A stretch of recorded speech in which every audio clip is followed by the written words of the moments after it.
Thank you for coming to this press conference. We have seen the headlines today, and I thought it necessary that I start with this issue that has made the front page in the newspapers today. The front page of the Guyana Chronicle. Big progress in addressing AML CFT deficiencies. And no doubt this article emanated from a statement made by the Attorney General in the National Assembly when it last met.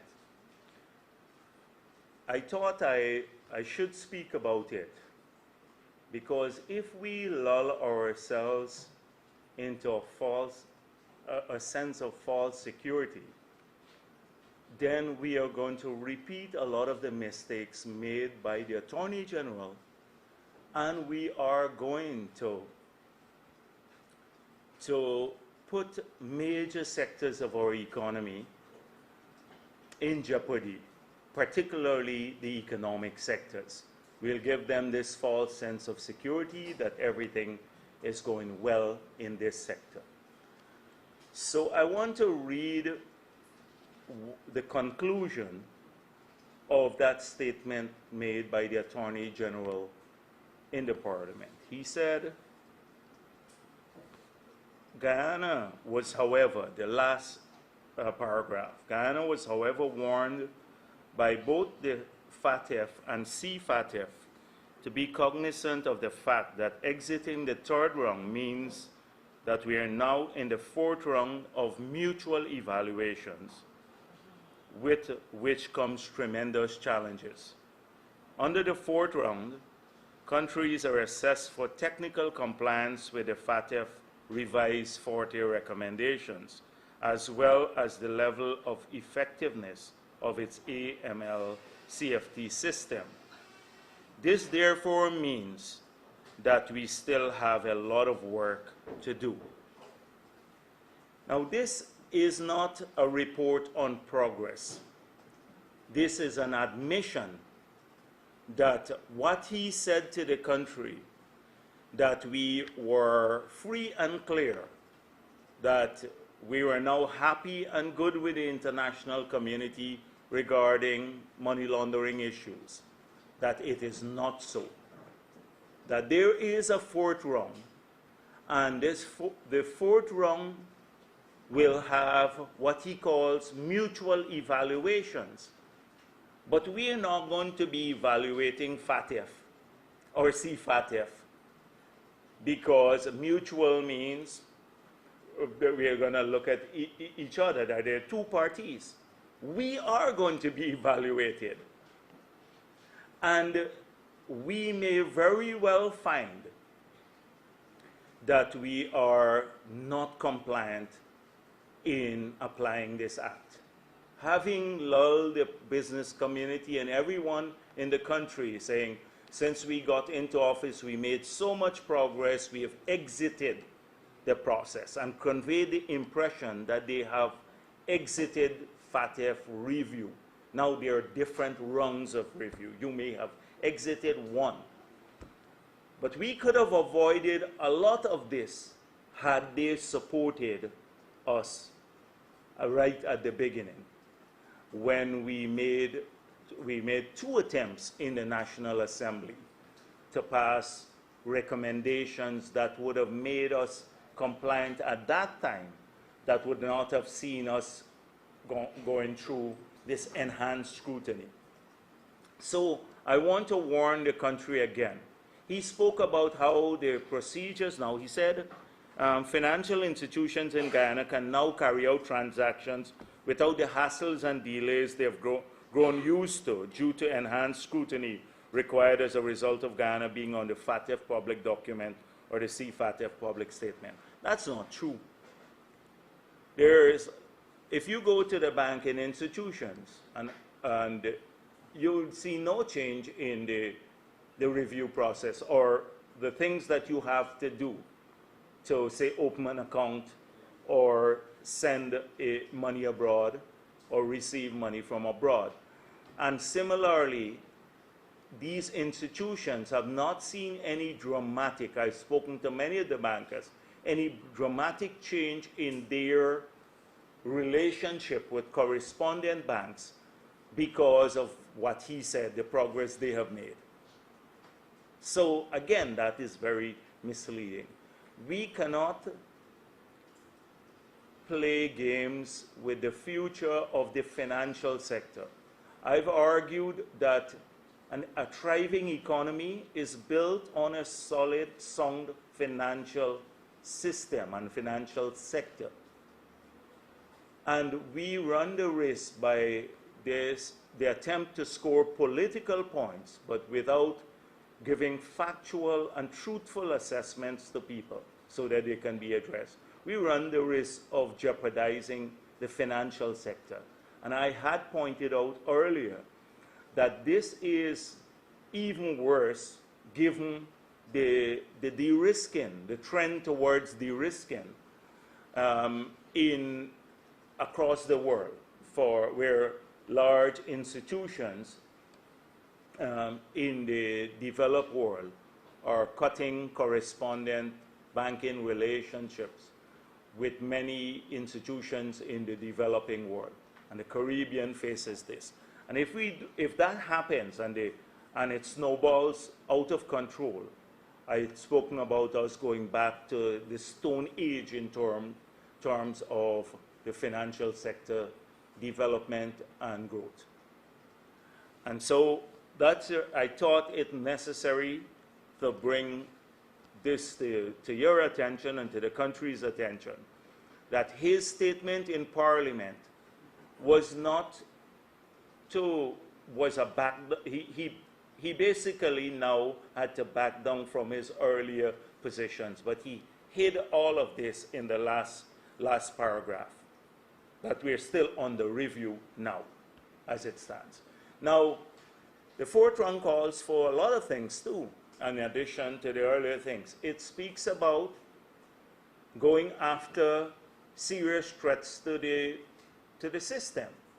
So as I had said earlier, the government has excused itself for the inept economic policies that it's pursuing by claiming to many across the country that they are cleaning up drug money and illegal flows, and therefore the economic difficulties we have seen, the hardships in the country, they result from this act of cleaning up illicit flows, and that in the future, they can look forward to better. They keep saying this in the barber shops and in many parts of the country, the bottom houses, and when they go out to the meetings, to say to a lot of the supporters, it's more through a whisper campaign, that this is the reason why. But we have not seen any major drug busts that would have had a major impact on cleaning up illicit flows. We have not seen any major investigation and prosecution of anyone for money laundering or illicit financial flows. Not seen that in the country. Even the gold proceeds that they said was the gold, 15,000 ounces were smuggled out of the country, was smuggled out of the country on a weekly basis, and that would have resulted in $900 million US dollars, or there around that figure, of inflows into the country had they blocked it. And we have now seen no evidence of them finding any smuggled gold in large quantities, or this money flowing into the economy. So it is fallacious. It's just an excuse. But what will happen is that under this review, they'll be required to go after actual cases. And Soko now going after getting a list from the office of the president of 9 former ministers and members of the cabinet and going after them. They will have to go after people that actually engage in money laundering. But they are not focused on that. And if they do not, they will fail the test of the fourth round. They'll fail it and jeopardize our financial system, but the economy further. So that's an important, for one point. The next point I want to make is, 2 days ago I gathered that the tender board, the Central Tender Board, the National Procurement Authority, has given sole sourcing approval to the Ministry of Public Works for over $400 million to purchase equipment. Now, this is like a few days before the budget and a few weeks before the end of the year when they have to close the books.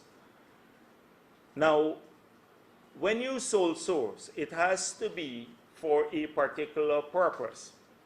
It's either for proprietary reasons or maybe that you can't find a comparable material being procured in the market. What is this special thing about sole sourcing equipment? So we don't know. This now gives the Ministry of Public Works the authority to buy equipment directly from people without going through public tender for over $400 million. So they just got the authority to do that. They were given permission. Secondly, we have seen the abuse of force account. A lot of the money spent by the Ministry of Public Infrastructure is now being spent through force account, spent internally, not by contracting out. That is being used to siphon off tens of millions of dollars. It's all internal with very little oversight. Siphon off. The roads that they do in the city, etc.,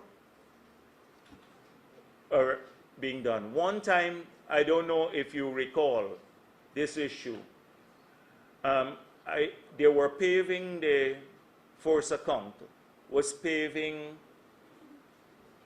the driveway in State House when I was president. And they came up with a figure for the asphalt alone that was enormous, in the millions of dollars, huge sum of money. And so when I asked to see the measured work, that figure fell by 80%, a figure that they had submitted to the force account. Force account doesn't have the kind of scrutiny that you have if you have a project publicly tendered. And this ministry has a proclivity towards using this method. And we are aware now of the abuse because individuals are speaking out. So you will get more information about it. But now that the Public Procurement Commission is in place, people can complain to the Public Procurement Commission, and they themselves can initiate investigations. So public entities, individuals who are aggrieved because they participate in a bid process and they believe they are aggrieved and they were treated unfairly, they can protest. But it also leaves a room for public entities, not government entities, but public entities to lodge protests. And I want to urge the country, the public entities, to start using this facility available to lodge the protests. The office of the Leader of the Opposition is a public entity. And we shall start using that office to lodge protests before the PPC on many of these issues that we are finding that will warrant investigations. I want the people to know who are now adjudicating bids and our tendering system, that they no longer have, the cabinet no longer has a role, even the oversight role, the limited role, because when we passed the law, we are taking away the right of the cabinet to approve projects, just to give a no objection. Well, with the PPC in place now, cabinet has, even the no objection role has disappeared. So no cabinet member should be calling any member of the PPC, or not the PPC, the procurement authorities, to ask them to approve contracts or to do anything. And that the people who are adjudicating or managing these entities, that they will be held liable when the PPC investigates now these protests, that they will be held liable. They can't hide behind, well, it went to cabinet and we got a no objection, or it went to the IDB for no objection. They would be responsible. So I just wanted to ensure that that is known, but it's huge. We have seen how the force account was abused at the Durban Park fiasco. $8 billion were transferred last month from GGMC to the Consolidated Fund. It's a large sum of money. It was done quietly. And therefore, we are aware that they have the fiscal space. That I saw the president criticize us for not having collective bargaining and how we destroyed good industrial relations by taking away the right to collective bargaining. And this was just a few weeks ago in the parliament. And he ignored the whole experience that the negotiations for wages and salaries this year between the Ministry and Finance, and the Public Service Union, he ignored that entire experience. He ignored it totally. That it was in violation also of collective bargaining, that when they made the announcement, the unilateral announcement of the payout. But he still lives in a distant world, as though only ideal things are happening now, and that everything was bad under the PPP.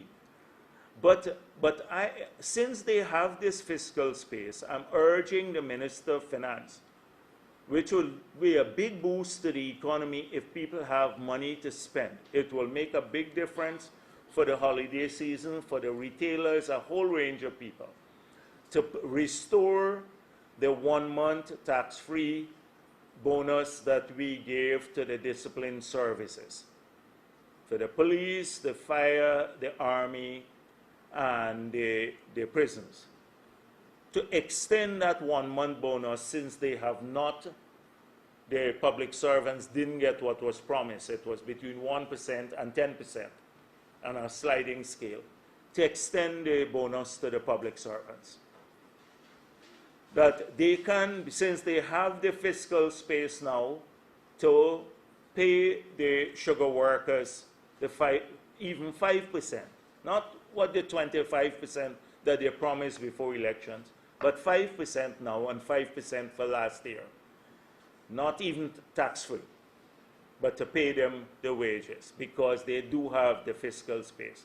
The $8 billion that was just transferred into the Consolidated Fund, and they have been saying how well they're doing. I called on him to do that even before the budget, or to announce it at budget time. This would be a major boost to them, but also to the economy itself, because it would increase disposable income, spending, and it will bolster economic activities. Now, further to all of this, we have seen the resurgence of this whole shares issue at the Nagamutu press conference. And he still doesn't know. This government is so sparse, so disrespectful of people. They think we're all fools in this country. They think we're all fools. So this juggling. Oh, it's not us in the AFC, it's the APNU people, it's somebody else's responsibility. It's their responsibility. The lack of transparency comes from all of them. Now, it was clear. We went out to public tender for GT&T shares. The price received was $7 million. The highest bid was $7 million. That's point one. We gathered that a Chinese company might be interested. The Chinese company came, the negotiations ended up at $30 million for the shares, when the public tender was $7 million. So the government decided to sell the shares. $25 million was paid, and that is not disputed. They're not disputing it. $25 million paid over, and the agreement said within 2 years the $5 million would be paid. There was big issue to and fro between the Chinese company saying we did not get the golden share. Nagamoto said golden or silver share. There's nothing like silver share. It's an economic terminology. So there is a golden share. So they said they did not get the directors on the board as promised, that they don't want to pay. They had engagements with the ambassador. They claimed the ambassador gave them approval for not paying the $5 million. The ambassador said no. As far as we were concerned, and we are concerned today, the Chinese company owes the country $5 million. As far as we are concerned, it's as straightforward as that. Harman then went to China and obfuscated the issue by saying he had some info that the money was paid. We're saying today the money was not paid. And if they can trace that that money was paid to anyone, then they should be locking up this person if it was paid. It's as simple as that. All you have to do is to ask the Chinese company, who did you pay the money to? And they would say, we made it by this check or this transfer, and you can trace it in a single day. But they kept the issue alive to say, oh, it might be some possibility of corruption. Not pure nonsense. It's as simple as that.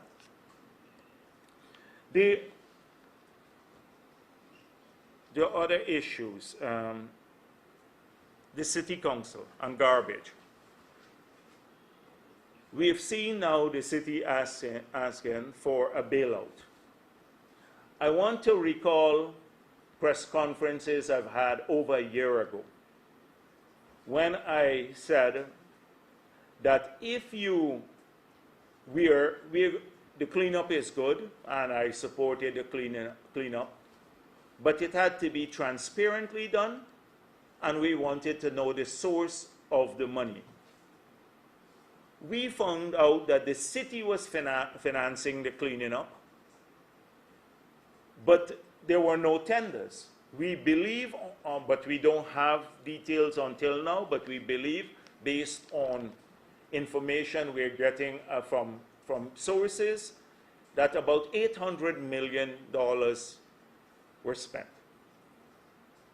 And that this money was given to contractors who are sympathetic to APNU. $800 million, no public tender.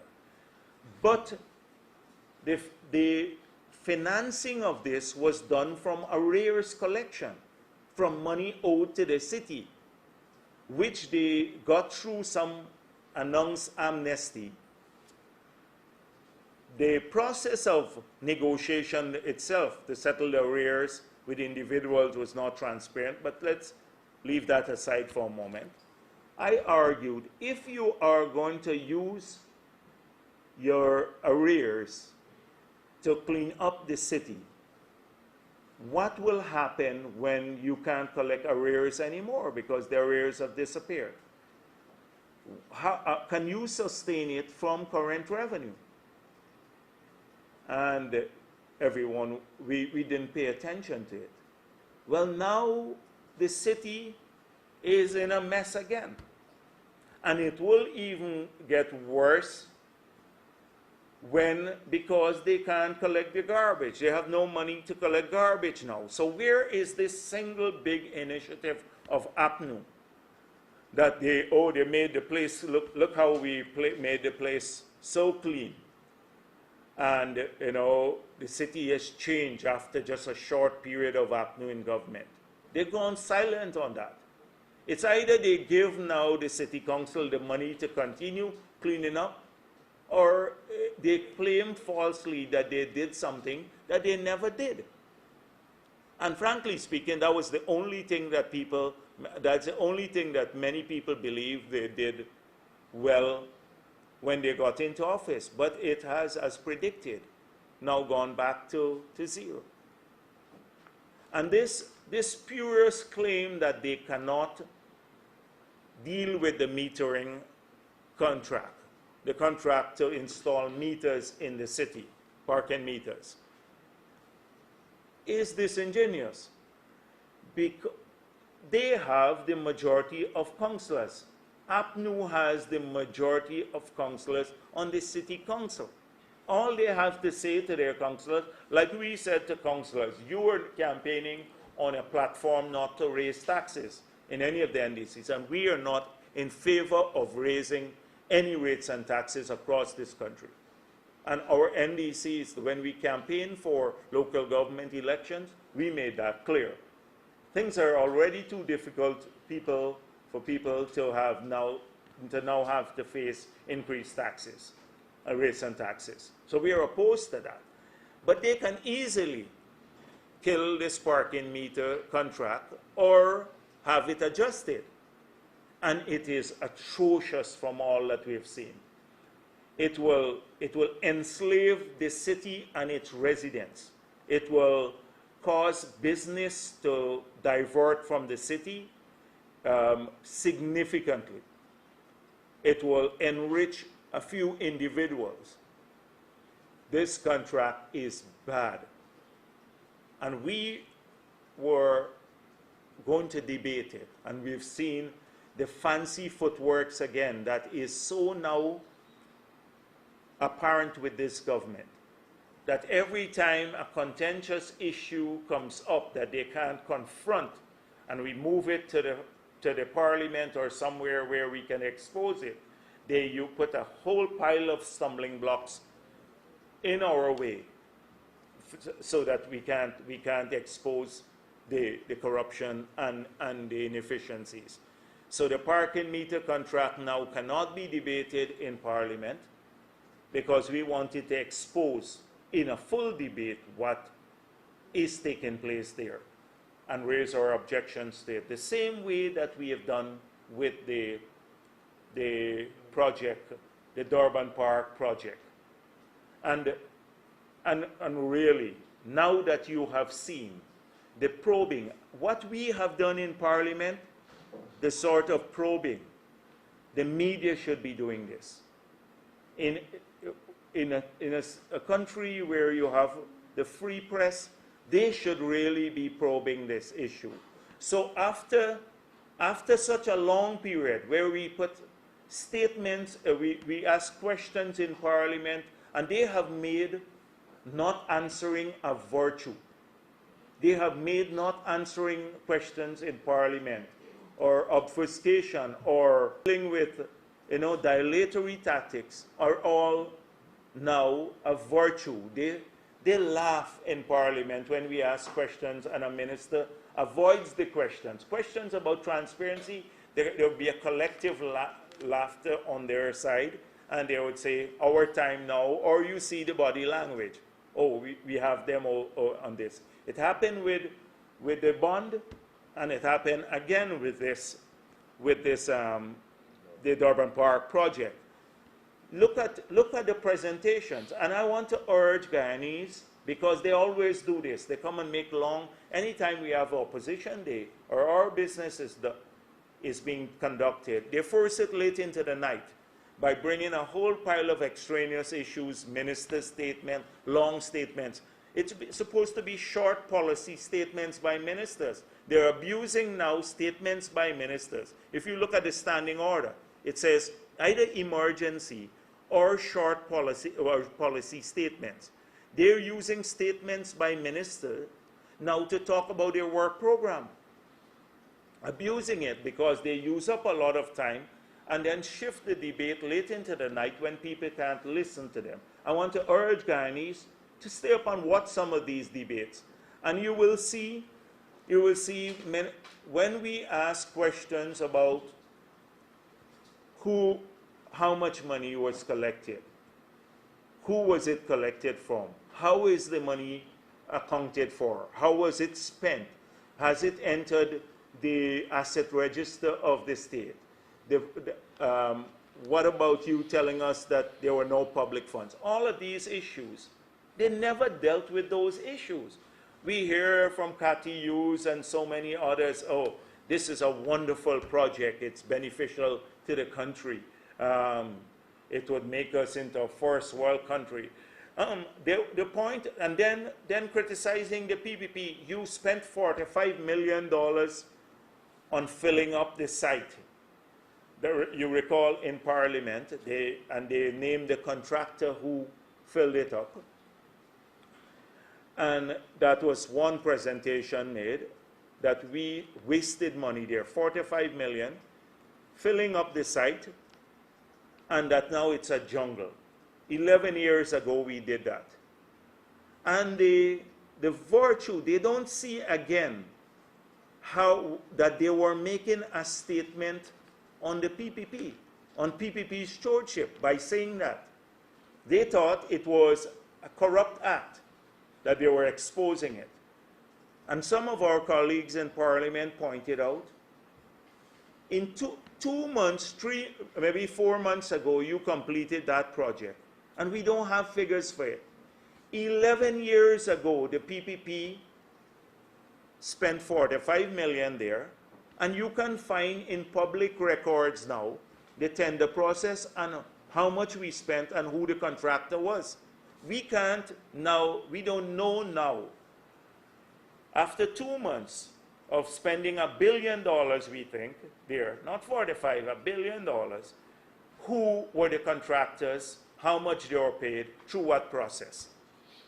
They didn't see that they were making a statement about our stewardship, the same way that Jordan did when he came with this debt document to the Parliament. And I pointed out that I'm happy he did it. Maybe we should have done it, but he found the figures there to do it. We could not have done that when we took office.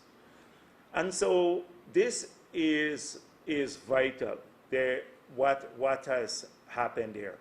We have now found out that it's a private company. You've seen this. A private company. So now Patterson said the government had nothing to do with it. Absolutely, this was a private company. But we've seen employees of the state on the private company, and as a director, and a minister of the government. And so, will we ever know about how much money was collected? So if we take Patterson's statement at face value, and I don't think it's true, they knew everything what was taking place there. But this private company doesn't have any tax exemption. And if it collected $700 million, it has to pay taxes, corporate taxes on it. So they will have to pay around $200 million in taxes. And so the directors would be responsible for this if it's a private company, because you have to pay taxes on donation too. So we'd like to see the accounts, whether the GRA will go after this private company now. So the whole pile of questions, this has just opened up, and it's just like when the contract was, when the media went to the bond. And by the way, I don't know if the drugs is still being stored there. Nothing so far, I'm told, but we're still paying $12.5 million a month. And nothing, it's not in use. But we're paying $12.5 million a month to rent a house that we're not using it. And I've asked the media to go after, to look into the many contracts, rental properties that are for ministers too. There's a big story there too, but you're not going to get it soon. So a lot of these things lack transparency. The president doesn't see all of this though. He believes that everything else is PPP. Now, may I just come to the primary purpose of what I was here today, to talk about the budget, because I promised that I'm not going to be very long. So the budget is going to be announced, read on Monday, and I promise people that the last press conference, and some who called me, I think Kaichur News called me, and I said, wait until my press conference, I'll speak about this issue.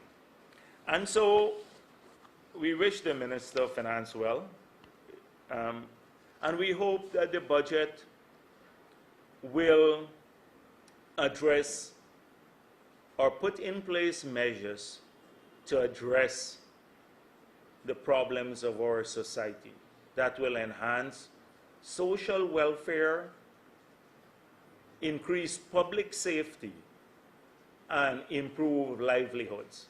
That is the creation of jobs and income for people. And we will support any measure that does this, that will meet anyone or achieve any one of those objectives.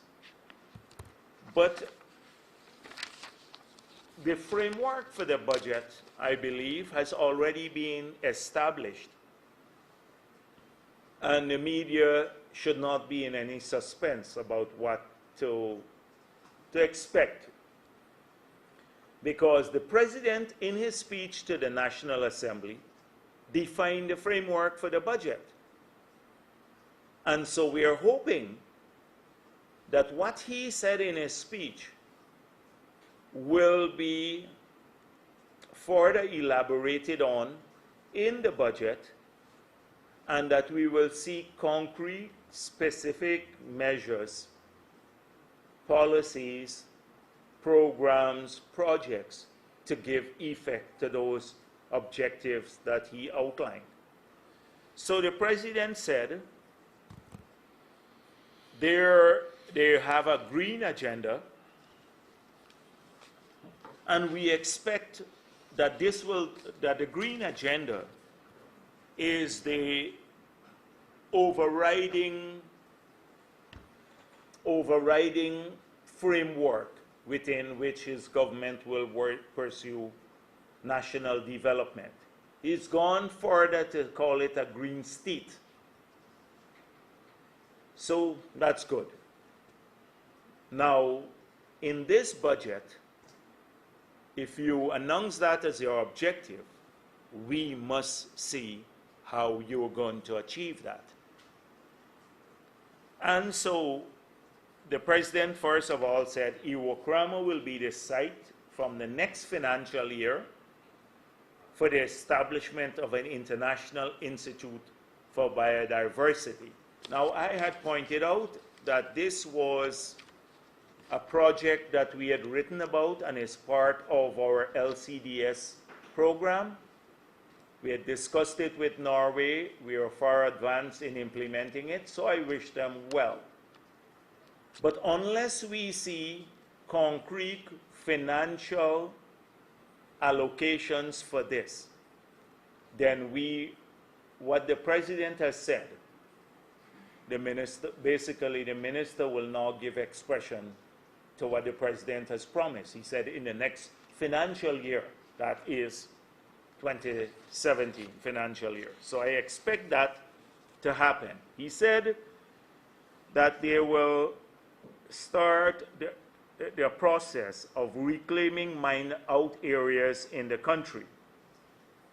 So I expect to see a specific project on reclaiming mined out areas in the country. He said that they will establish protected areas, will be established, this is, I'm quoting directly, will be established in every administrative region of Guyana. So we would like to see the Minister of Finance,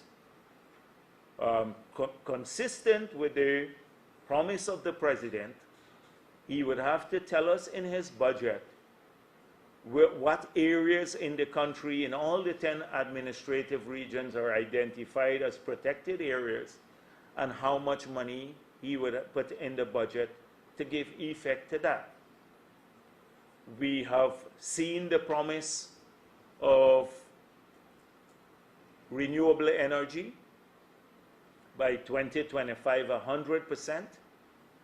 By the way, I am very, very disappointed that after promising that the Norwegian assessment, the fact-based assessment that we had called for, because we thought a good project was sacrificed for political purposes, project that would have made a difference in Guyana, we called for a fact-based assessment. They promised to make it public in July, then in September.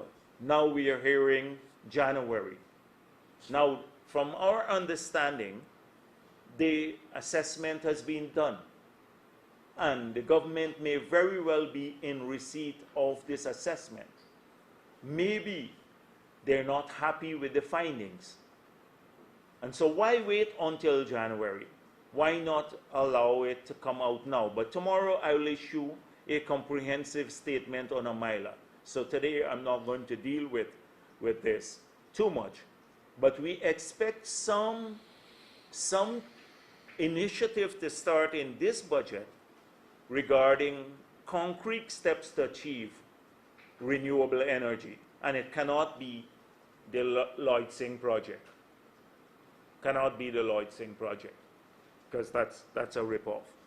So he spoke about the climate adaptation, and that it will form part of the matrix of measures in the 2017 national budget. So we hope to see in the budget again. And these are things that you have to hold the minister accountable for. If your president comes to the parliament and says, here are the things that I will put in my budget next year, the minister doesn't do it, and it means someone is duping us. So we expect to see adaptation measures, a series of adaptation measures in the budget. The president said he will establish planning units in all the ministries. We expect to see the minister speak about that. He spoke about internet connectivity to government buildings will be extended to all government buildings, police, etc. We want that. We want to see how much it will cost and will be established. The president spoke about public service will be improved alongside the development of capital towns in 2017. So I expect they're going to be moving on new capital towns. But I hope it's not going to be done the same way they did with the naming of these 5 towns, that no consultation with people. They just decided to do it. But we want to see specific measures in the budget, because they said in 2017 they're going to be naming new capital towns. So we want to see what provisions will be in the budget. I'm just going through, not everything I'm going to be speaking on. The 2017 national budget will reflect the harmonization of the SDGs with our national development plans, particularly in the social sector. So 2 things. We expect to hear about the national development plans in the social sectors. and how they're going to be harmonized with the SDGs. This is very, very important. The President has promised this. National development plans outlined in the 2017 budget and how they will be harmonized with the budget. The 2017 budget will evince measures aimed at developing a more diversified and climate resilient agricultural sector. We will promote agricultural expansion for the inland by introducing mega farms in the intermediate and Rupunoni savannas. So we have to see in this budget a series of measures to do this. He said 2017 incentives, and they need to tell us who the people are to, who they're negotiating with. So that's one, that's very important. We want to see specific mention of the Rupunoni and intermediate savannas and how we have big concerns about this, how they're going to implement mega farms. They're going to promote the expansion in the same 2017 budget, non-traditional agricultural production such as coconut, fruits, and spices. So it can be the coconut fest that Nagamutu started at, in Nagamania. It cannot be that. Specific measures. And by the way, isn't it conceited to talk about and Jagdeo is anti-Nagamania? I'm against any mania or manic behavior.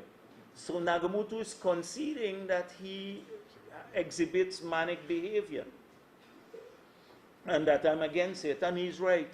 I'm against any manic behavior. You know, the anti-Nagamania. He is just full of himself. And his greed knows no upper limit.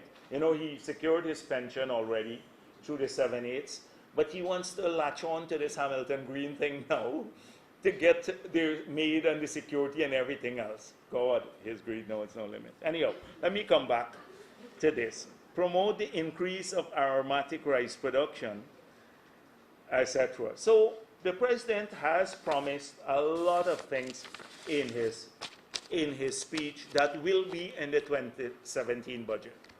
We're hoping that there will be other things. We're hoping that there will be an increased package of increased set of measures aimed to stimulate mining, particularly small gold miners, small and medium scale operations. We are opposed to any adjustment in the price that the government pays for gold. And I can speak to you about why, but and how it doesn't make sense to do it. But that is conversation maybe for another press conference. But we're opposed to it. And we're opposed to any attempt to remove concessions. We believe that the sector needs more help now, particularly small and medium scale miners. We want specific help for the loggers, particularly small loggers. They're facing a rough time because of this inept government policy. And don't listen to Trotman.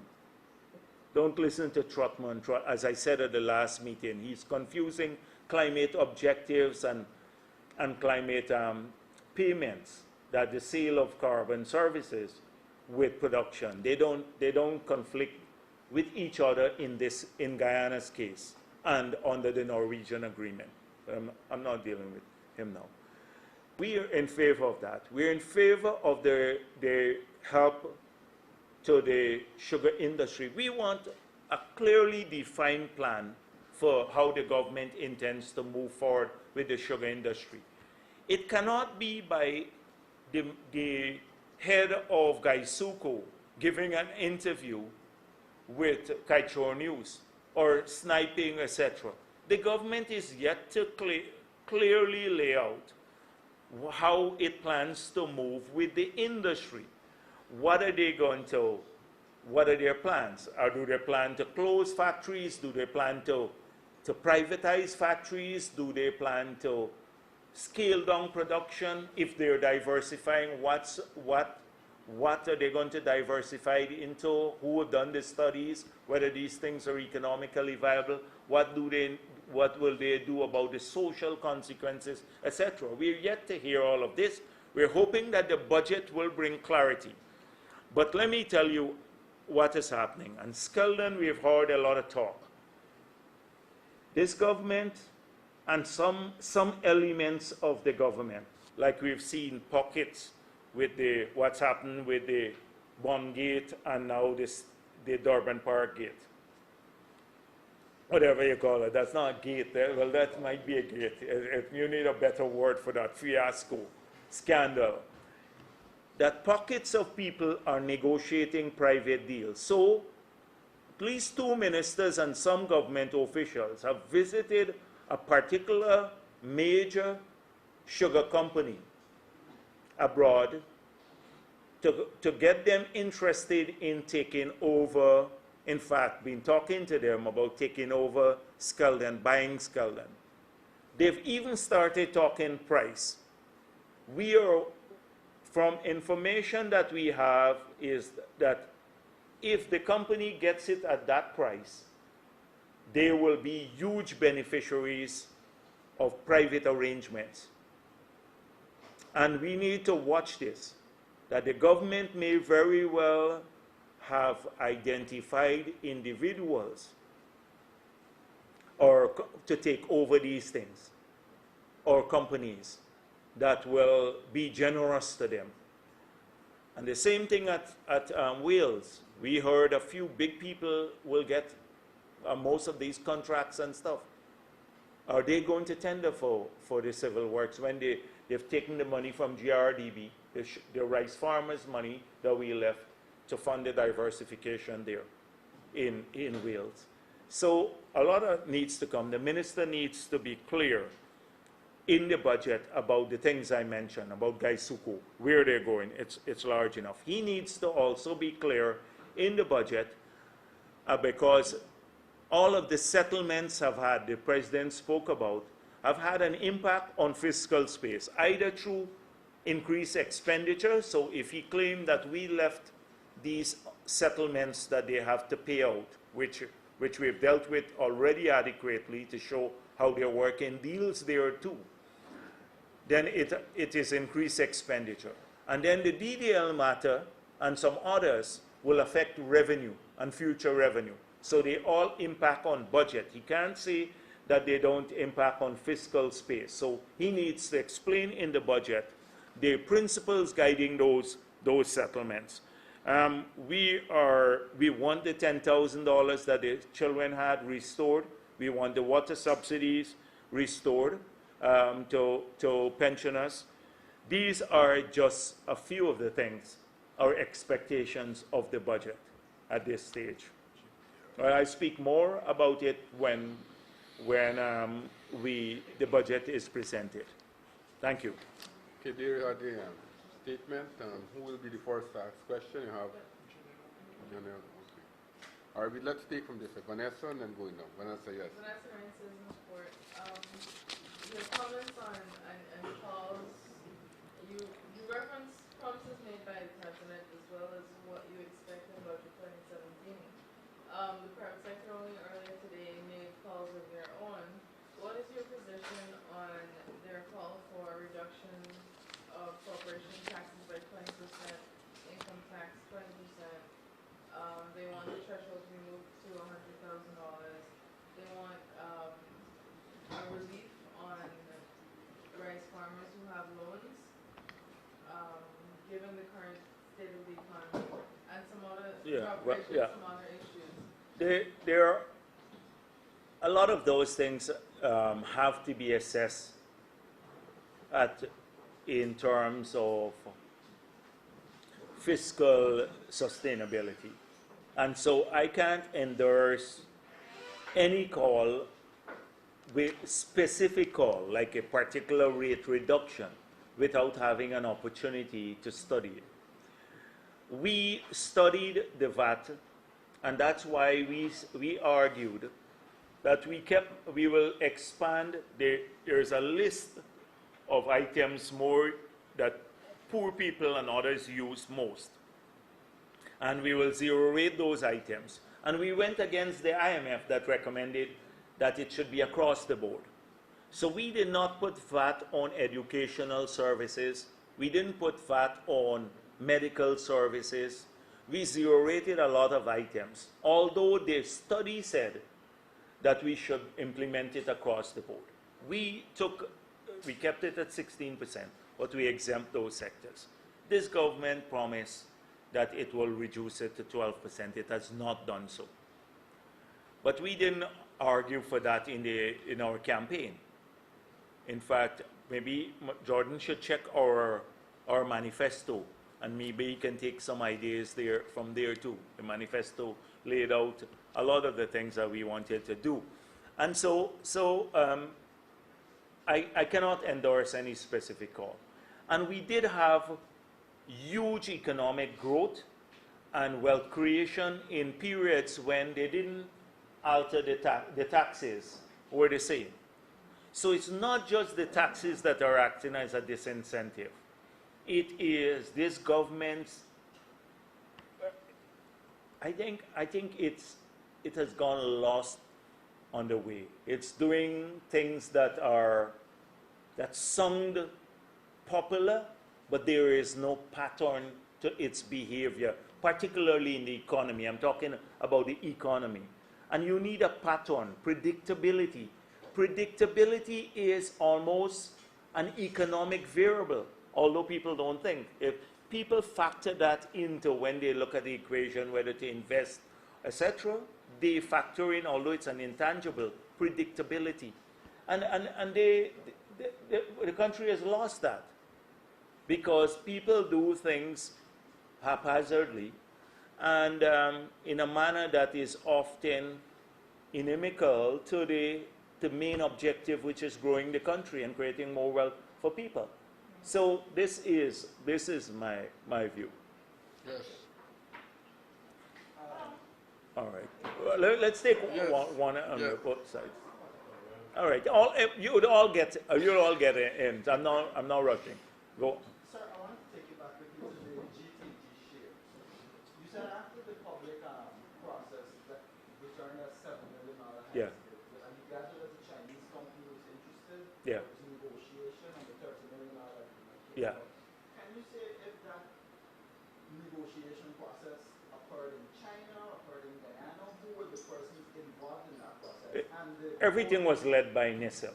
Everything was led by NISIL. NISIL was mandated to do that. NISIL is the agency. And I don't know, we are starting these 2-day seminar. We'll probably do it next year to talk about all the allegations of corruption under the PPP. So we are listing about 40 we have now.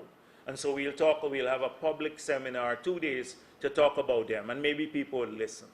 But the privatization itself, how it was done, was an example of the changes we made.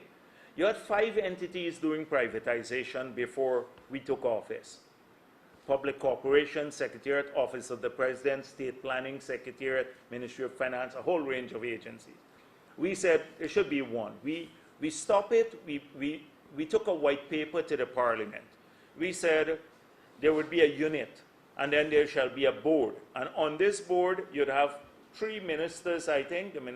The ministers are defined. Representatives from labor, private sector, and consumer. So we open up the process, and then their recommendation will go to cabinet. And we have followed that throughout.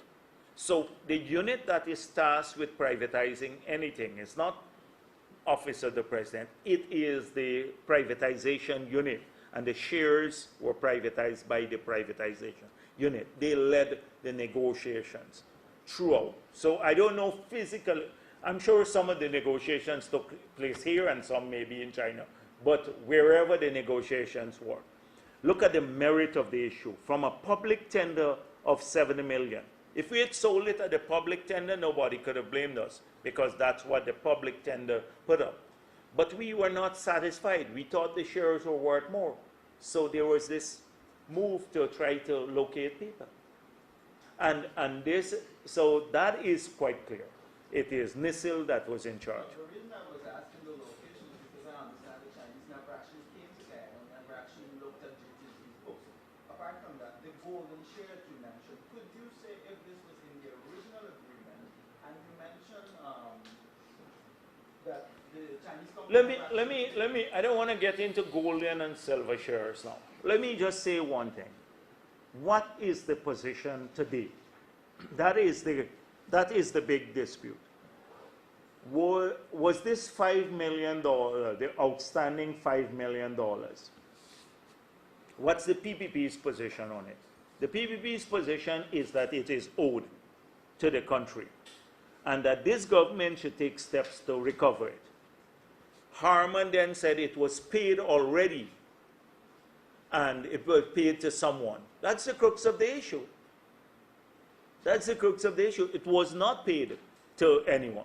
No, I'm trying to figure out why the Chinese company decided not to. Well, they can decide any private. What action did your administration take to go after this fight? Yeah, because the thing is that the Chinese company can use whatever reasoning it wants to say we are not liable anymore. They sought to get the ambassador to agree to this. He said, I did not agree to it. They wrote NISIL. NISIL said, no, you're still liable. And therefore, the recommendations that NISIL made to the new government is that if they do not pay, we will have to take legal action against them for the outstanding balance. That is it. It is as clear as daylight for me. Yes. Mr. Jagdeo, as it pertains to the Durban Park issue, aside from the fact that government would have stated late or waited so long before saying that this company was established, isn't it premature to start the criticisms of corrupt practices and all of that? And shouldn't we wait for the end of year what is it they have to companies? Yes, the statements at the end of the company's statement at the end of the year. They said this is a private company. Do you believe that a minister, just imagine if a minister under the PPP was a director of a private company, another individual who is working for the government now and in the bosom of the government is a director of a company going around collecting money ostensibly for a national project and then using this money without any oversight to start construction on public lands, then we would have been slaughtered. We would have been accused of all sorts of things. But now I see some sympathy for waiting until we hear how much money they collected. That's what we've been asking. How much money? The state has a responsibility to say to the ministers on their body, you have to tell us how much money you came on public lands. That doesn't belong to the private company. Where were they working? That belongs to the state. What were the arrangements between the state and this private company? We don't know what the arrangements are. They refuse to tell us in Parliament. That's all we are asking for. And we would like the names of the individuals who donated. Now if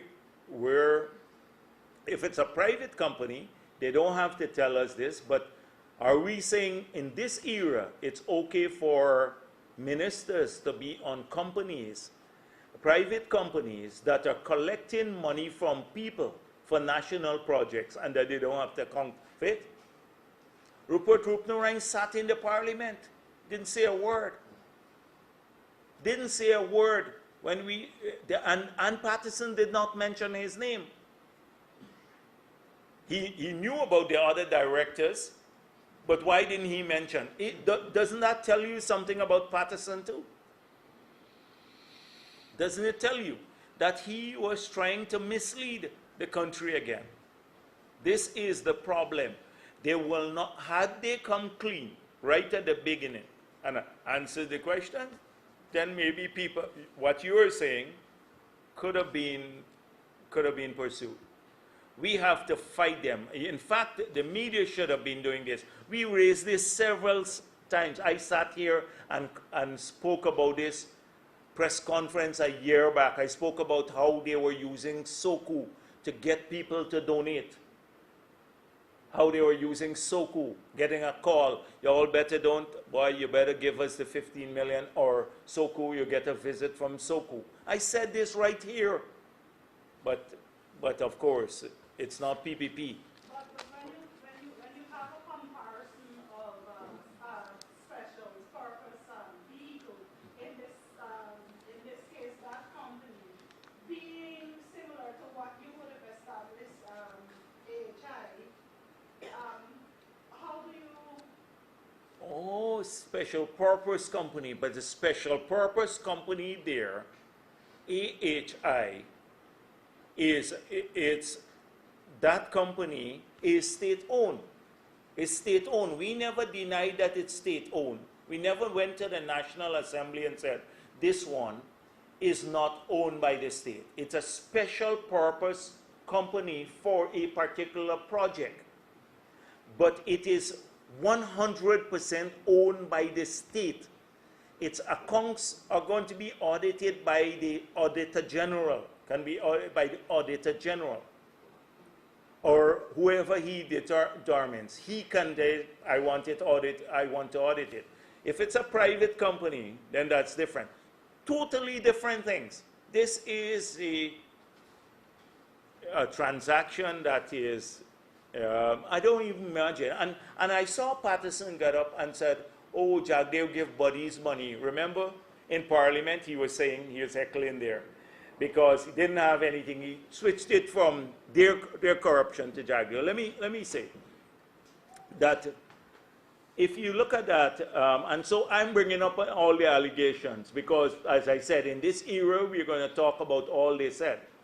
So in that case, they accused us of. In that case, it was GNCB, Guide Bank, that recovery unit that made the money available, taking into account, they took their collateral. So it was a loan to these agencies. The people paid back. Years ago, I asked how much we made from that contract. $70 million in interest.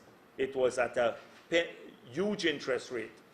And it was for a purpose to host the World Cup cricket. So the state, yes, through an agency, not the consolidated fund, made a loan to the company, took the collateral, and which was advertised in the Gazette, etc., and then got repaid, and we made 70 million. The one that we made available and we did not get back all the money was the hotel behind. And guess who was the lawyer? Harmon was their lawyer at that time. So he would know if the transaction was corrupt, and that's why in the sale proceeds, when we sold the Chinese, that was for the state to recover, because the state had control of the assets to recover that. So two different things. They try again to obfuscate that, with something else. You imagine if the bond gate, if a minister had rented his property to the man who got this lucrative contract, they would accuse that minister of being part of the corrupt deal. This building belongs to Cathy Hughes. She rented the building to Larry Singh. Larry Singh's office is there. Contract was signed with that office given in a minister's building. Nobody says a word about this because, and this crocodile tears that the AFC sheds at its press conferences every couple of weeks. There's crocodile tears. They're part of it in as deep as the APNU people. But they're trying to, oh, we're the good ones in here. It's those APNU people who are bad over there. And they're in as deep, and you know in what I'm talking about. In as deep as anyone else on the other side. But they're creating this impression, that they are the conscience of the government and the clean part. It's got to be Harman and the others who are doing this wickedness. It's not us. Good, Janelle. All right, Janelle first, Dennis, and then No, from the same media house? Oh, No, well, she was depending first. on different She was- media she houses. was Okay. first. All right, well, all right, go ahead. Yeah. NCN, Okay. so one on the budget, could you say whether your party has participated in any contributions? And two, you talked about encouraging a bonus for public servants to push economic activity. Yeah. What other things would you recommend as an economist to help to push that, to enhance economic activity in a slowing, because if Yeah, there's sure. policies would Yes, I outlined some of those things. If you do a package of measures that would help the small loggers get back into production, then that enhances livelihoods for thousands of people. I've spoken already about the huge hardships people around the country have faced. I got several calls from people in Kokwani, Aichuni, Linden. They can't sell their logs anymore. Can't sell their logs. The government needs to do something about this for those people. And the rice industry, they can do what the private sector said. Some of the places, it wouldn't cost the treasury a cent. Many of them are bankrupt. You can work with the banks, which we did in the past, to ensure that people's properties don't get seized. The 1.1 billion they have remaining that we left of the 2.3 billion we left in GRDB, I asked you to check what they use the rest on. But the money there, they can use it back in the industry. The president misled the National Assembly when he said that they spent $4 billion in the rice industry, that he gave the rice industry $4 billion. We cannot trace that anywhere in the budget. It's not in the budget. So unless they tell us where, he just misled the country. So lots of those things I mentioned can make a huge difference. And no, we did not. We did not. Are you satisfied with Toronto? I mean, are you okay with not participating? Were you invited? Yeah, I think the party was invited, yes. requested document. and Right, never the last time we did This that time twice. Twice we have requested for us to participate. We don't want to walk into a meeting. I know they have this thing with the long hands like this. They have this saying. Because we don't want to suggest things that we wouldn't have done ourselves. Because it's unfair to think that all the demands that people make can be met by the Minister of Finance. And also dropping the taxes to zero or something like that. You need resources. But for us to prepare, we need documents. We need, for example, we need revenue projections. We need the rolling PSIP, the Public Sector Investment Program. We need to see the macro variables and get an indication as to what money supply would be, those kinds of issues. We ask for a lot of documents. We need to see what the sectoral policies are, what the macro policies are, for us to prepare. If you do not send this to us, we can't come and make a proper presentation. So either they don't have it or they don't want to send it. And so we made several requests of them to send the documents before, so we can be prepared to go to a consultation and suggest things that will not bust the budget, but that can make a big difference to economic well-being. Because we have to balance the two. You don't want to do things that will harm the country, make suggestions that will harm the country and the revenue base and all of that too. So we have never received those, and we can't participate in those circumstances. Just to walk in like anybody else with a wish list. We're not that kind of party. Yes, Graduate Elishmael and Ravians. Sir, still in the question of bonus and so on for the public services and public services. Given the fact that the economy is largely dependent on the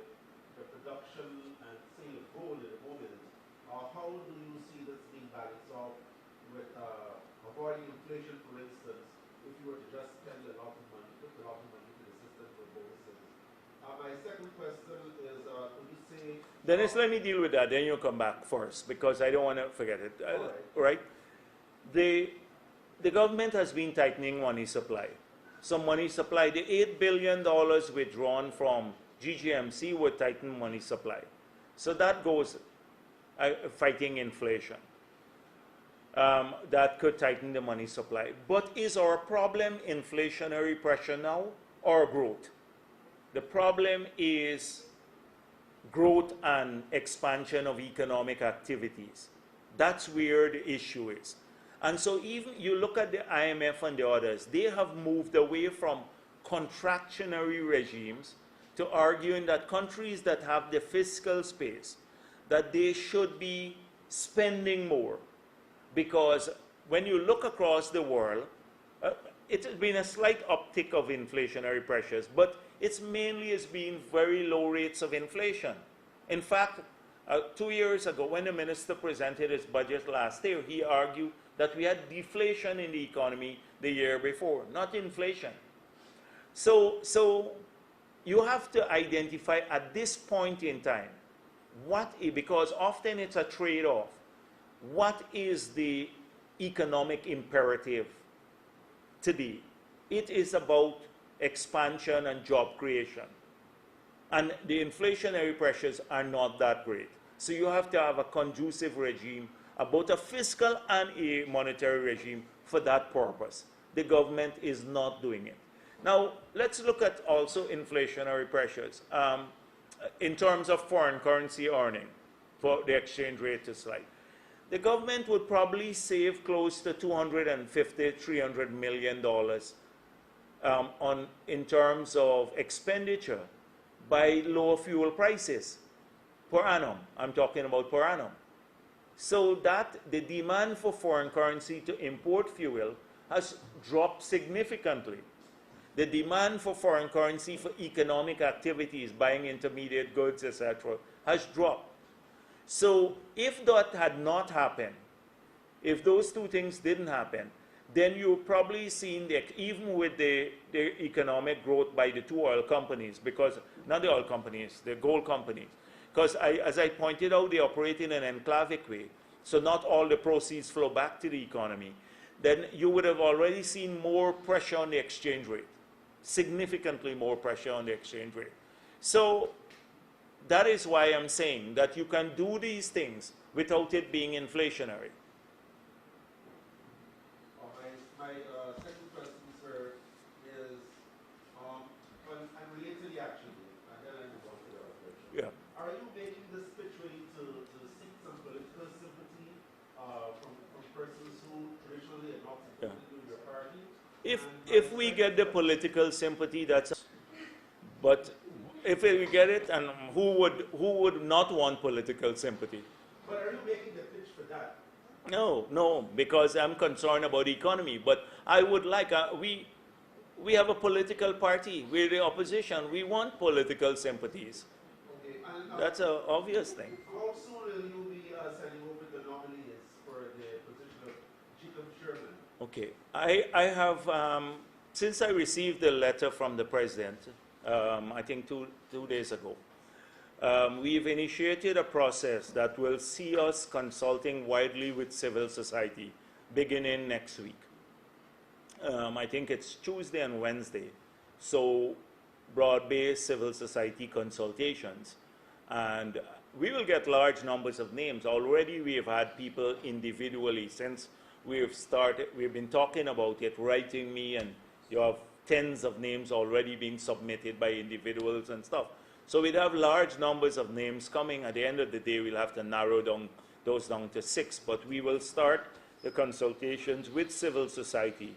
I think it's Tuesday and Wednesday slated for 2 full days of consultations with civil society. What format that will take? Will it be coming in one by one? Or No, I wonder, because if one by one, it may be hard to conclude all. So say the religious groups may be coming together, like say all the Hindu groups, the Muslim groups, the Christian groups, And so if you deal with them in groups, then you may be able to get through it easier, like women, young people, that sort of thing. Regarding Red HRA, Yes. trade unions and so on. Trade unions, TUC, etc. too. Sir, the opposition leader's office as a public entity gave us a big process to the Public Procurement Commission. Yeah. Sir, one, how does that process really work? And two, are there any issues that your office is currently looking at? What are the issues on your radar of your office? Sure. I have asked our members of parliament, a few of them, Nandala, Irfan Ali, Ed Shale, Gail Teixeira, a few others, some of the other MPs who are more in the economic sectors, those who have been involved, to get the cases. So we're going to start looking at what merits a protest. And then if members of the public, too, they have an issue that they know that there has been some egregious action on the part of the government that has not been transparent and that resulted in the use of public funds in a manner not prescribed for by our laws, then they're free to come into my office and give us the information.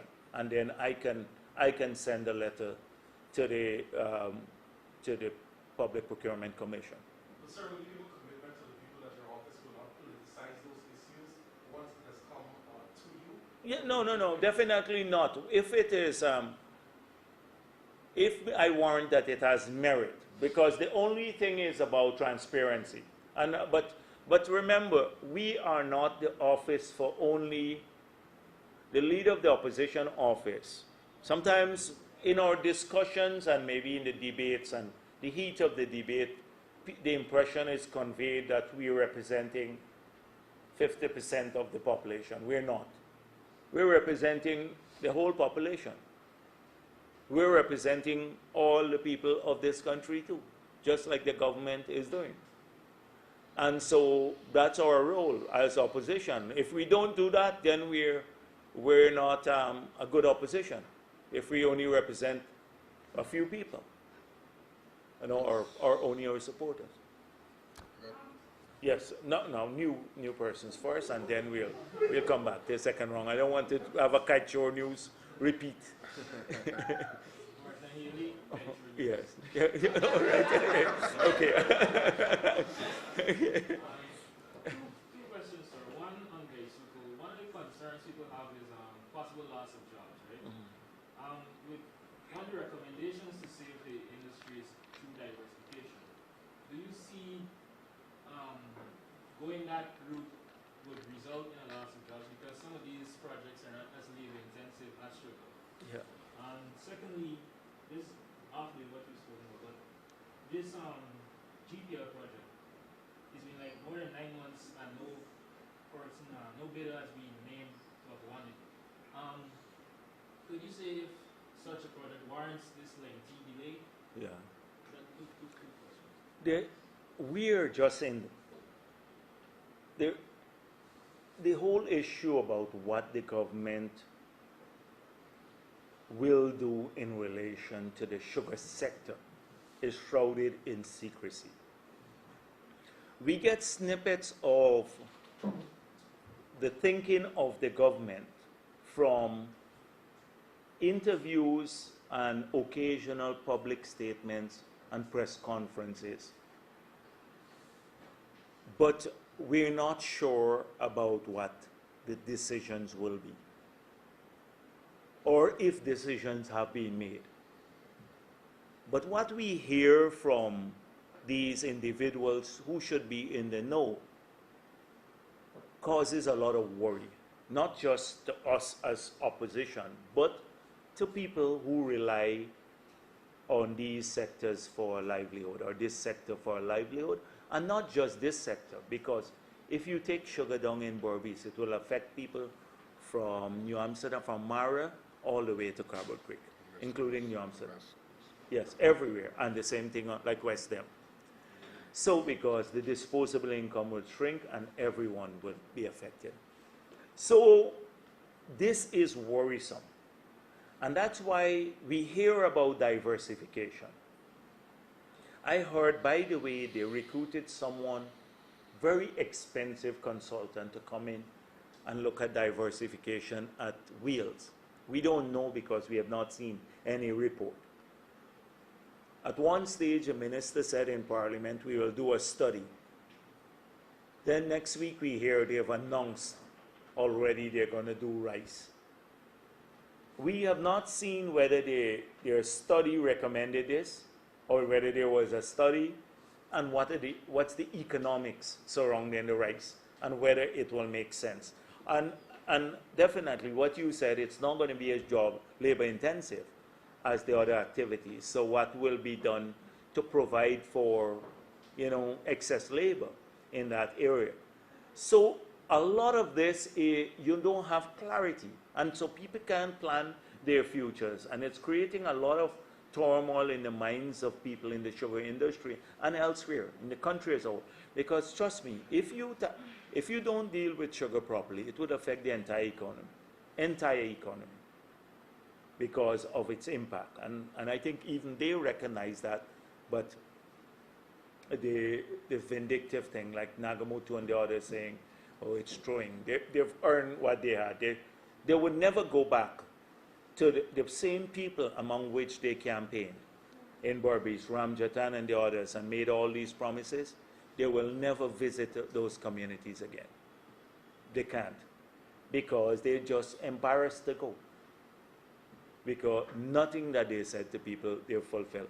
So this is why we've called for the minister to explain exactly what. And we have contacts, so we are hearing things about this company they've secured already to privatize. And the figure that they're using for Skelton is 50 million. We hear the price. The price is the cogen facility, because then they would sell power back to the state. So that is the money spinner and lots of things. Look at what they did. They took an assessment that Wärtsilä did for the cogen and then made it look like it's a whole factory, the maintenance issue. So you hear all sorts of things. Now, and my argument is, if you could treat DDL, a private company, this way and write off billions of dollars of taxes for DDL, why can't you do the same for the outstanding payments to GRA from Gaisuco? If you can do it for a private company, why can't you do that? And then the debt figures will come down. And if I would like to go through each of the debts, and you will see where they come from. And then look at the money we receive from the European Union and do an offset, and you will see sugar has been that bigger burden on the country, like other sectors that we have supported, like the bauxite industry, that the PPP continue to support throughout its tenure, because it's important for that region and the people of that region. If you didn't, it was not viable in many cases, but we kept things going. And so this is a huge concern. We hope that they come clean. What is it? Oh, the GPL. It is worrying. I said at a press conference in the past that investment decisions to keep the lights on and power flowing continuously, the decisions have that next year and the following year to keep the lights on, then we have to make the decisions today, because it takes time from the decision to actually the project generating power. And so what we have seen is some purchases of some small fossil fuel sets. Although the president said they're going green. They bought a few small sets, not large ones. And we don't know how they bought it. There's no transparency in that. But the major decision about the future, if they had supported Amila by 2017, next year, Amila would have started producing power. And I'm going to deal with that tomorrow in my press release. But this thing about negotiating again in secrecy with Lloyd Singh for the win is not going to solve the problem. as I said before, if you do that, you have to buy 25 megawatts. If we need 25 megawatts or 22 megawatts from Lloyd Singh, we have to put in place another 22 megawatts of fossil fuel just to ensure that when the wind drops, that this one could take over, or else we'll continue to have blackout. No investment into the future, and it's a travesty given how much money they've accumulated now. They have billions of dollars sitting in an account. And I suspect this reason for the delay is they go through several iterations of bidding and stuff like that. I don't like this person who won the contract, so let's start over again. I don't like this person being recommended, let's go through again. I hope that that GPL now falls under the Public Procurement Commission, because I think it does. So we can file some complaints there so they can investigate what's going on. Under Patterson, because this was before under Sam and Robeson Ben, that ministry has become a cesspool. And that's putting it mildly.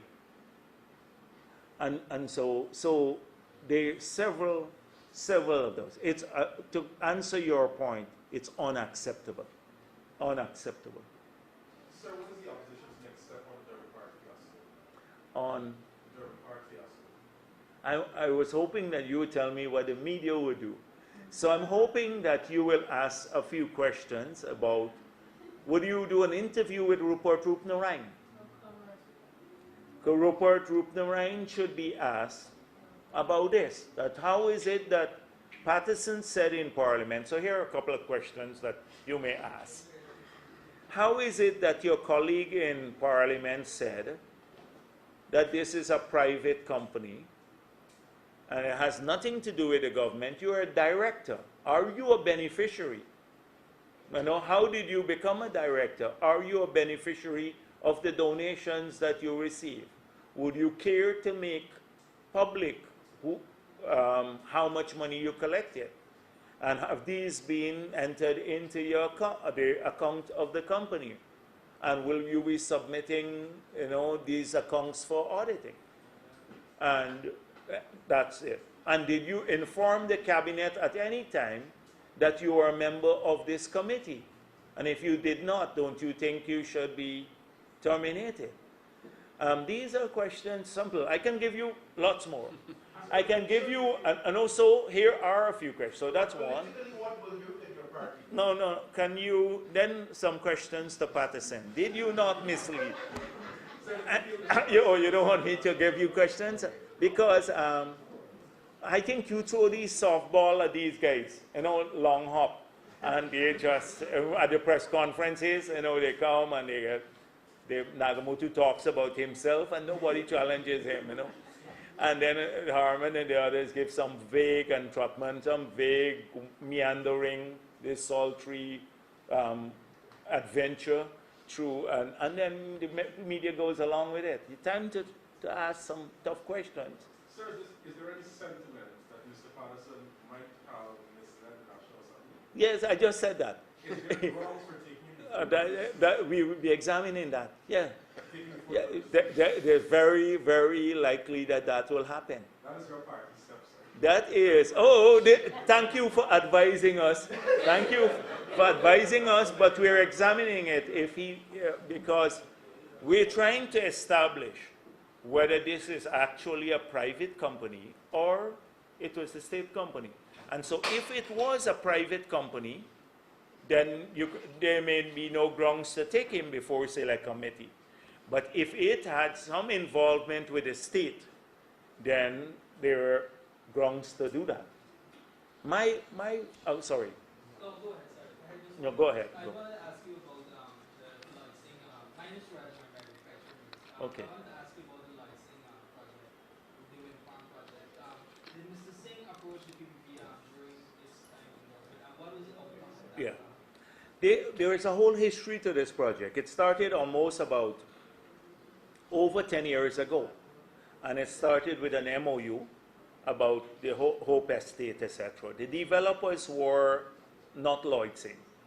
And then at some stage, Lloyd Singh apparently acquired the company. So it went to the cabinet and they said they should negotiate with him. But then the numbers change when Lloyd Singh did this. The numbers change, and so the Prime Minister at that time, Sam Hinds, he suggested that we should not pursue negotiation with a single company anymore, since the original conception and also the numbers that made the project feasible had changed, that we go out to public tender for it. And so that was the last thing that the PPP left. If you look at Sam Hinds' explanations, you would read it in the newspapers. So that happened. So we are arguing that the last thing we left was a project that we have been looking at for a long while, but the final conclusion that we had to go through a competitive process. This government claiming that everything under the PPP was corrupt, but latched on to this one. This one was not supposed to be corrupt. And then started the negotiations with Lloyd Singh. And that we don't know anything else. Who is doing the negotiation? What would be the final price? And that it's not outside of a miler, because when a miler was base load and capacity, buying energy would have mattered. That this project is not feasible without a miler being built. I forgot, there's this letter in our days where recommend Mr. Anthony Vera, Tony Vera, and he's Is he still around? yeah, he's, Oh, okay. he's